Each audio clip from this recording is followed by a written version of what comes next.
Hai semua, kali ini Mimin akan membahas alur cerita film yang berjudul The Green Mile. Bergenre kriminal, drama, misteri. Film ini dirilis pada tahun 1999. Dibintangi oleh Michael Clarke Duncan sebagai John Coffey, Tom Hanks sebagai Paul, dan masih ada aktris-aktor lainnya. Film ini menceritakan tentang mukjizat terjadi di tempat-tempat yang tak terduga. Bahkan di tempat hukuman mati di Cold Mountain Penitentiary. Ini hanyalah hari normal di Green Mile bagi penjaga penjara Paul Edgecombe sebelum saat John Coffey datang. Seorang tahanan dengan karunia misterius, membawa rasa semangat dan kemanusiaan kepada para penjaga dan sesama tahanan. Tanpa banyak spoiler di awal, yuk kita masuk di alur ceritanya.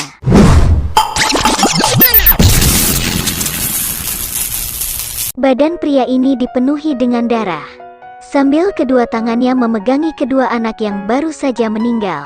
Pria ini tidak bermaksud untuk kabur. Dia menangis kencang dengan memegangi kedua anak itu.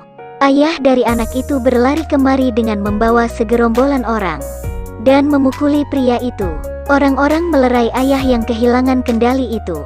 Di saat itu sang pria berkata, "Aku juga tidak bisa apa-apa. Aku sudah mencoba menolongnya tetapi tidak sempat." Polisi mengarahkan senapan ke dagunya. "Hei, kau ditangkap karena pembunuhan."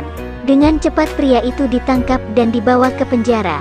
Berat pria ini hampir saja menghancurkan mobil polisi. Iya benar, membawa rasa sakit. Gimana tidak berat? Penjaga penjara ini bernama Paul. Karena uretritis, setiap kali buang air kecil pasti sakit seperti dikikis pisau. Pria ini turun dari mobil. Perci tidak berhentinya berteriak, "Hukuman mati sudah datang, hukuman mati sudah datang." Tidak memperdulikan perasaan narapidana, Paul pun emosi. Narapidana hukuman mati perlu dihibur dan lebih dihormati. Paul menyuruhnya diam. Pria raksasa ini bernama Coffey. Sama nadanya dengan Coffey, Paul memberikan isyarat agar dia memasuki sel. Coffey sedikit ketakutan. Perci yang merasa kesal pun memukulinya lagi dan menyuruhnya masuk. Paul pun emosi, menyuruh Perci untuk pergi sementara. Iya benar, hanya sementara. Perci itu agak keras kepala. Melihat ini narapidana lain memprovokasi Perci. Perci pun menggunakan tongkatnya dan mematahkan 3 jari narapidana tersebut. Keduanya menyelesaikannya seperti ini. Coffey dengan suara rendah menanyai Paul, "Di sini waktu malam kalau tidur lampunya dimatikan nggak?" Coffey sedikit takut gelap. Sebenarnya yang dia takutkan adalah kegelapan di sikap manusia. Lalu Coffey mengulurkan tangannya ke Paul. Paul sedikit ragu, tetapi Paul memilih untuk mempercayainya. Wajahnya dipenuhi dengan kelembutan dan kepolosan. Paul merasa sikap Coffey itu baik, tidak seperti pembunuh. Lalu memeriksa data-data kejahatannya. Kejahatannya yaitu yang muncul di adegan pertama tadi. Dalam hati Paul merasakan kecurigaan. Hari ini di dalam sel muncul seekor tikus yang sedang mencari makan dan kelihatannya sangat imut. Ini memberikan para polisi sebuah kesenangan. Tetapi Perci tidak senang. Dia mengejar dan melepar benda ke tikus itu hingga dipenuhi keringat. Hari ini, Paul dengan seorang narapidana yang akan dihukum mati melakukan ucapan perpisahan terakhir. Narapidana itu berkata ke Paul, masa selama hidupnya yang paling bahagia. Paul berharap dia bisa pergi dengan tenang.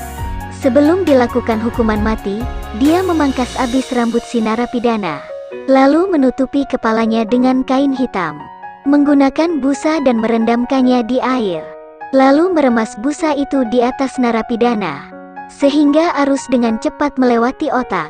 Kalau tidak narapidana akan mati secara terbakar. Waktu pun tiba. Petugas eksekusi mulai menyalakan arus. Arus listrik itu langsung memasuki sekujur tubuhnya. Dia kejang-kejang kesakitan. Hanya dengan 2 kali arus dia akhirnya meninggal. Orang itu sudah mati tetapi Perci masih saja mengejek mayatnya. Paul dan rekannya memberi pelajaran. Hari ini kedatangan narapidana baru yang bernama Harry. Orang ini sangat miskin dan ganas, menggunakan pistol dan membunuh 3 orang. Salah satu korbannya adalah seorang ibu hamil. Di saat memasuki pintu, Paul diperingati Kofi untuk hati-hati. Hati-hati ya, baru saja jalan melewati pintu itu. Harry langsung memukul penjaga itu. Sayangnya Paul ditendang di bagian selangkangannya. Rekannya tidak bisa menahan si narapidana itu. Di saat yang penting itu, rekannya datang langsung memukulnya.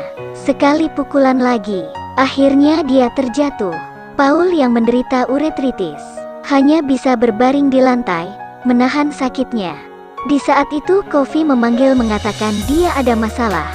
Paul pun berjalan menahan sakit ke sana. Kofi langsung menarik Paul, hingga Paul kaget dan langsung memegang pistolnya. Narapidana di sebelah berteriak minta tolong. Kofi pun memegang selangkangan Paul. Di saat itu lampu di sel mulai menyala. Lalu, lampunya mati. Kofi melepaskan tangan kirinya, kembali ke tempat tidur dan menghela nafas. Kelihatannya sangat menderita. Selanjutnya dia membuka mulutnya selebar mungkin dan menghembuskan banyak serangga hitam. Ini adalah sebuah keajaiban. Kofi berkata dia sudah menyembuhkan uretritis Paul. Lalu karena capek dia kembali tidur. Paul masuk ke toilet dan mencobanya, dan benar-benar merasa nyaman sekali. Paul yang menerima bantuan merasa kasus Kofi ada yang janggal. Dia menemui pengacara Kofi. Yang tidak terpikirkan adalah pengacara ini ternyata rasis. Tidak hanya tidak membantu Kofi, dia juga menyamakan Kofi seperti seekor anjing yang tidak tahu harus berbuat apa. Karena anjing sudah menggigit melukai mata kanan anaknya. Dan terakhir dia bahkan mengingatkan Paul untuk hati-hati terhadap Kofi. Tanpa ada hasil Paul pun kembali ke penjara. Dia membawakan Kofi sebuah roti jagung untuk tanda terima kasih. Kofi yang berbaik hati membagikannya ke para narapidana. Dan juga tikus. Harry di sebelahnya merasa tidak bahagia. Tiba-tiba memuntahkan liurnya ke wajah Paul. Dan menyiramkan air kencingnya ke penjaga satunya lagi. Dan kopi yang sudah ditahan lama di dalam mulut muncrat ke muka sang penjaga. Para penjaga pun kedua kalinya membawa dia masuk di dalam ruang kurungan. Hari ini Perci menyiksa selesai narapidana. Tiba-tiba ditangkap oleh narapidana lain. Sambil mengucap kata-kata yang menghina di telinganya. Lalu sambil memegang selangkangannya. Untung Paul datang dan mengarahkan pistolnya. Si narapidana itu pun melepaskan Perci. Dia kencing di celana. Narapidana di sebelah pun tertawa. Lihatlah dirimu seperti beruang. Paman narapidana itu meminta Paul untuk menjaga tikus itu. Ini adalah kelembutan terakhir si paman. Dan juga kepercayaannya. Tetapi tikus itu baru saja berlari melewati batas. Tidak. Tikus itu sudah diinjak mati. Oleh Perci yang hatinya sangat busuk itu. Di saat itu Kofi bersuara. Cepat berikan ke saya. Mungkin masih sempat. Paul dengan cepat memberikannya ke Kofi. Berharap ada suatu keajaiban. Kofi memegang tikus di kedua telapak tangannya. Ekor tikus itu pelan-pelan mulai bergerak. Saat itu tangan Kofi mulai memancarkan sinar. Muka penjaga terpapar cahaya terang. Setelah cahaya terang itu, tikus yang tadi mati menjadi hidup kembali. Kali ini batuknya Kofi semakin hebat. Dia mengangkat kepalanya lalu memuntahkan serangga hitam. Keajaiban ini terjadi kedua kalinya. Paman narapidana itu bertemu tikus itu sebelum dieksekusi. Dan Paul menangkap si Perci. Mengancamnya untuk pergi setelah eksekusinya selesai. Kalau tidak dia akan mati. Sangat tidak kebetulan. Orang yang selanjutnya akan dieksekusi adalah si paman itu. Perci yang tidak tahu malu itu demi balas dendam ke si paman narapidana. Sengaja tidak merendam busa itu ke air. Paul terlambat menyadarinya. Setelah aliran listrik itu dinyalakan, paman itu berteriak kesakitan. Di sisi lain narapidana ini sedang bersorak. Kofi pun juga merasakannya. Kesakitan yang dirasakan oleh paman. Sekujur badannya tidak berhenti bergetar. Yang disiksa itu dirinya sendiri. Tikus pun lari karena ketakutan. Yang di tempat merasakan ketakutan. Terakhir paman itu mati karena terbakar hangus. Para penjaga marah dan memukul Perci. Tetapi selain ini mereka juga tidak bisa melakukan apa-apa. Memangnya orang jahat ini benar-benar tidak ada yang bisa mengatasinya? Hari ini Paul dan rekannya memutuskan hal yang penting. Membawa Coffee untuk mengobati istri atasannya yang menderita tumor. Agar rencananya tidak digagalkan. Mereka memasukkan obat tidur ke dalam minuman. Dan mengurung Percy ke dalam ruang kurungan. Lalu diam-diam membawa Coffee ke rumah Hal. Kali ini tidak memborgol tangan Coffee. Mereka seperti ini mempercayainya. Lalu datang ke rumah Hal. Hal mengira terjadi suatu keributan. Dia pun membawa senapan. Tetapi tatapannya yang lembut dan tulus membuat Hal tidak bisa menahan diri. Coffee pun memasuki pintu depan. Wanita itu tidak bisa dikenali seperti kerasukan setan. Coffee berjalan di sebelah kasur. Dengan lembut menyium kening wanita itu. Sang wanita membuka mulutnya. Dan muncul sebuah cahaya terang. Penyakit tumor itu dihisap keluar. Cahaya terang itu menerangi seluruh kamar. Hal melihat hingga bengong. Jam dinding pun retak. Keajaiban ketiga pun muncul. Kali ini Coffee 2 kali lebih parah sakitnya. Tetapi yang aneh adalah, kali ini dia tidak memuntahkan serangga hitam kayak biasanya. Sang wanita itu pun siuman. Kembali cantik seperti bidadari. Sang wanita itu untuk memberikan tanda terima kasih. Dia memberikan kalungnya kepada Coffee. Dan memakaikan kalung itu ke lehernya. Selanjutnya Paul dan rekan kerjanya membawa pulang Coffee yang kesakitan ke penjara. Percy yang dilepaskan pun hingga sekarang masih tidak mau bertobat. Saat itu Coffee menarik si Percy. Para penjaga datang untuk menghalanginya. Tetapi tidak bisa melawan kekuatan si Coffee. Lalu memasukkan serangga hitam yang berjumlah sangat banyak ke mulut si Percy. Percy pelan-pelan pun menjatuhkan tongkatnya. Pandangannya menjadi seperti orang linglung. Berjalan lalu berhenti di depan narapidana ini. Si narapidana pun berdiri. Dan mengucapkan kata-kata penghinaan lagi ke Percy. Dia mengeluarkan pistol. Tiba-tiba serangga hitam keluar dari mulut si Percy. Coffee mengatakan ke Paul, "Saya sudah menghukum orang jahat." Kedua gadis itu dibunuh oleh narapidana ini.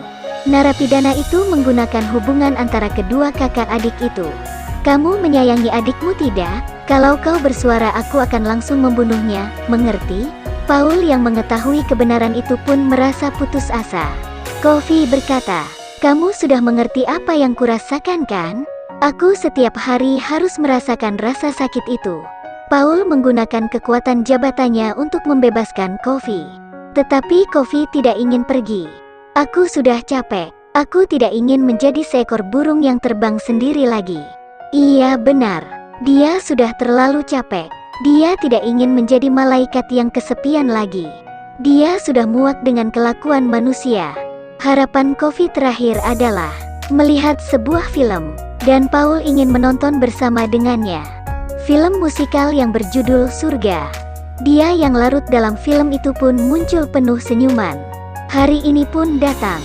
Coffee mengatakan dia takut gelap.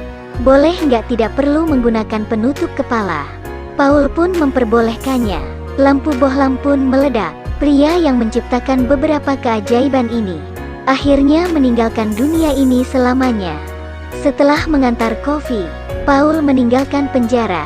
Setelah bertahun-tahun, Paul yang sudah tua membawa istrinya ke sebuah rumah pondok kayu. Dari dalam kotak keluar seekor tikus. Ini adalah tikus yang waktu itu mati dan ditolongi oleh Coffee. Ternyata kekuatan Coffee setengahnya diberikan ke Paul. Setengahnya lagi diberikan ke tikus. Terakhir, berharap akan ada malaikat yang mendarat di bumi ini lagi di masa depan. Inilah alur cerita dari film The Green Mile. Sampai jumpa di alur cerita berikutnya.